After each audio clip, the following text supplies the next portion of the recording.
Badan Pemeriksa Keuangan bertekad untuk terus melakukan penataan aspek sumber daya manusia, yaitu dengan perbaikan dan peningkatan kinerja pegawai negeri sipil yang telah menunjukkan pengabdian, keteladanan, dan prestasi yang besar, serta menjadi teladan bagi pegawai lainnya, perlu diusulkan untuk dianugerahkan tanda kehormatan dan atau penghargaan.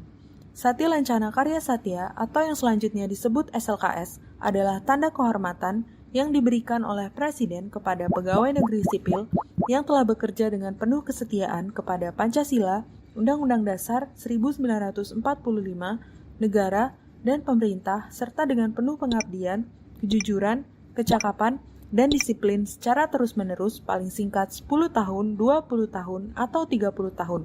Pada video ini akan dijelaskan alur penganugerahan SLKS, mulai dari pengusulan calon penerima hingga penganugerahan atau penyematan pada unit kerja BPK Perwakilan. Pertama, Sekretaris Jenderal menyampaikan nota dinas yang berisi daftar nominatif calon penerima SLKS berdasarkan masa kerja dan riwayat hukuman disiplin dan atau sanksi etik tingkat sedang dan berat kepada pejabat eselon 2 untuk unit kerja BPK Perwakilan. 2. Kepala Perwakilan selaku pejabat eselon 2 untuk unit kerja BPK Perwakilan kemudian mendisposisikan nota dinas kepada Subbagian Sumber Daya Manusia untuk ditindaklanjuti. 3. Subbagian Sumber Daya Manusia menyampaikan informasi terkait nota dinas tersebut kepada pegawai yang akan menerima SLKS.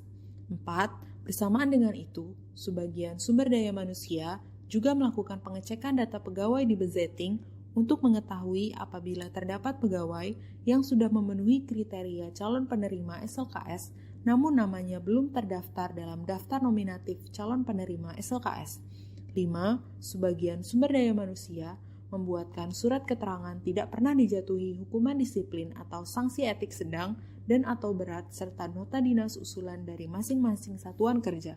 6. Pegawai yang masuk daftar nominatif calon penerima SLKS melakukan unggah dokumen pendukung pada aplikasi SISDM yang terdiri dari surat keputusan jabatan terakhir, daftar riwayat hidup, fakta integritas terakhir, surat keterangan tidak pernah dijatuhi hukuman disiplin atau sanksi etik sedang dan atau berat, nota dinas usulan dari masing-masing satuan kerja, bukti pelaporan laporan harta kekayaan penyelenggara negara atau laporan harta kekayaan aparatur sipil negara, dan data presensi 2 tahun terakhir yang mengacu pada kartu daftar kehadiran dan ketidakhadiran pegawai pada SISDM.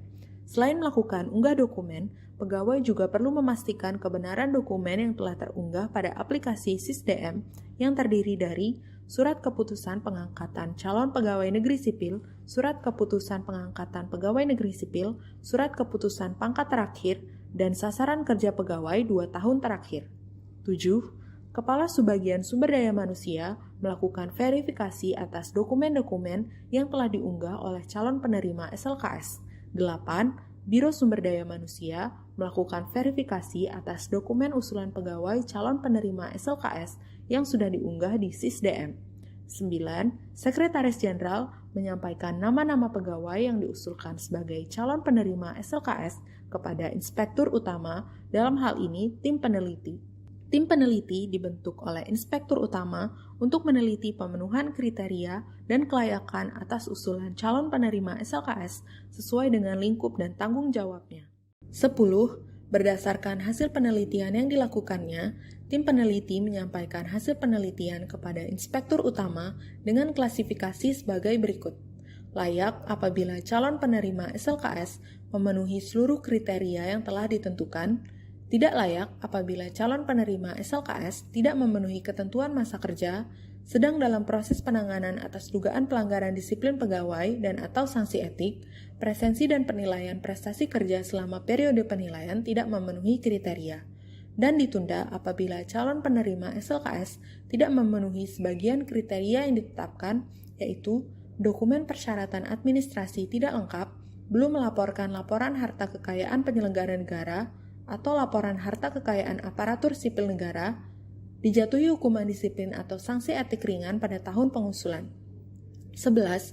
Setelah menerima hasil pertimbangan atas kelayakan calon penerima SLKS dari tim peneliti, Inspektur Utama menyampaikan persetujuannya dan menyampaikan konsep surat kepada Ketua BPK berupa konsep surat Ketua BPK untuk Presiden RI melalui Dewan Gelar, Tanda Jasa, dan Tanda Kehormatan atau yang disingkat Dewan GTK. 12. Ketua BPK menyampaikan nama-nama pegawai yang diusulkan sebagai penerima SLKS kepada Presiden melalui Dewan GTK, dalam hal ini Sekretariat Militer Presiden.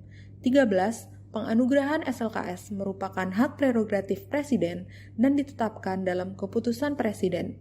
Setelah keputusan Presiden mengenai pemberian tanda-tanda kehormatan diterima dari Sekretariat Militer, Kepala Subbagian yang mengelola sumber daya manusia pada Satuan Kerja Pengusul mempersiapkan penganugerahan tanda-tanda kehormatan kepada penerima SLKS dalam upacara Hari Kemerdekaan RI atau upacara HUT BPK. 14. Atas nama Presiden, penganugerahan SLKS dilakukan secara simbolik atau secara keseluruhan oleh Kepala Perwakilan atau Inspektur Upacara pada Satuan Kerja Pengusul. Demikianlah alur penganugerahan SLKS pada unit kerja BPK Perwakilan. Terima kasih.